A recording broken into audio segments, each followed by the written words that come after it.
Sarah and Mark were neighbors in the suburbs of a small town in Kenya. Sarah had not noticed Mark at first since she was always busy with school. Despite them being next-door neighbors, he approached her and asked her out. At first, she hesitated since he was not Sarah's usual type. She liked tall, dark-skinned men while Mark was short, even and almost the same height as her, and was slightly light-skinned. Mark was a fine man, 24 years of age, while Sarah was a young 23-years-old college girl with great ambitions and dreams perusing an engineering course. She was jolly and social despite being shy at times. She had her own income and lived quite a comfortable life with peace. With time, like a parasite, he moved into her house and slowly made himself comfortable. He was perfect for the first few months, and they was admired by their friends since they looked so perfect. Mark was everything I ever dreamed of, but the dream turned into a nightmare the moment I told him I was pregnant. In hindsight, Sarah never noticed that Mark was manipulative, possessive, and jealous. She was blinded by love and overlooked every red flag. The man she loved became a monster. He started continuously picking secret calls and smiling at his phone.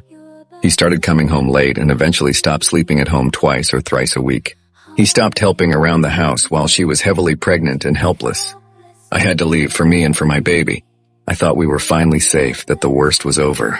But then I found a box, and inside photos, dozens of them, of other women who were actually Sarah's close friends.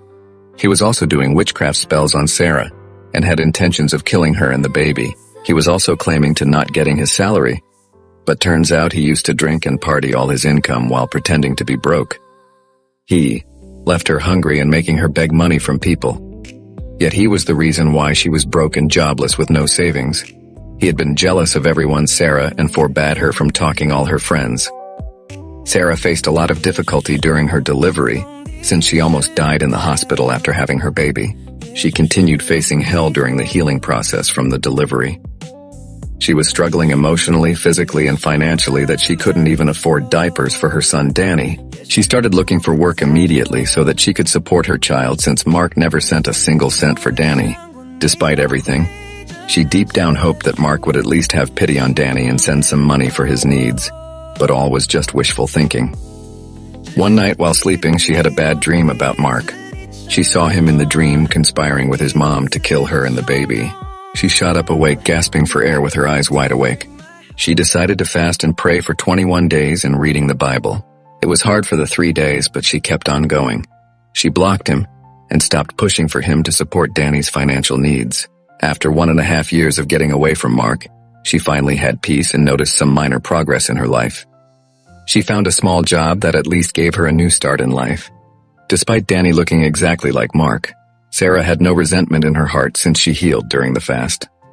She chose to embrace motherhood with a new perspective, because Mark is now in her past and the past go with fleeting memories. She learned to take people the way they are and not overlook the red flags. She now loves herself and sees her worth.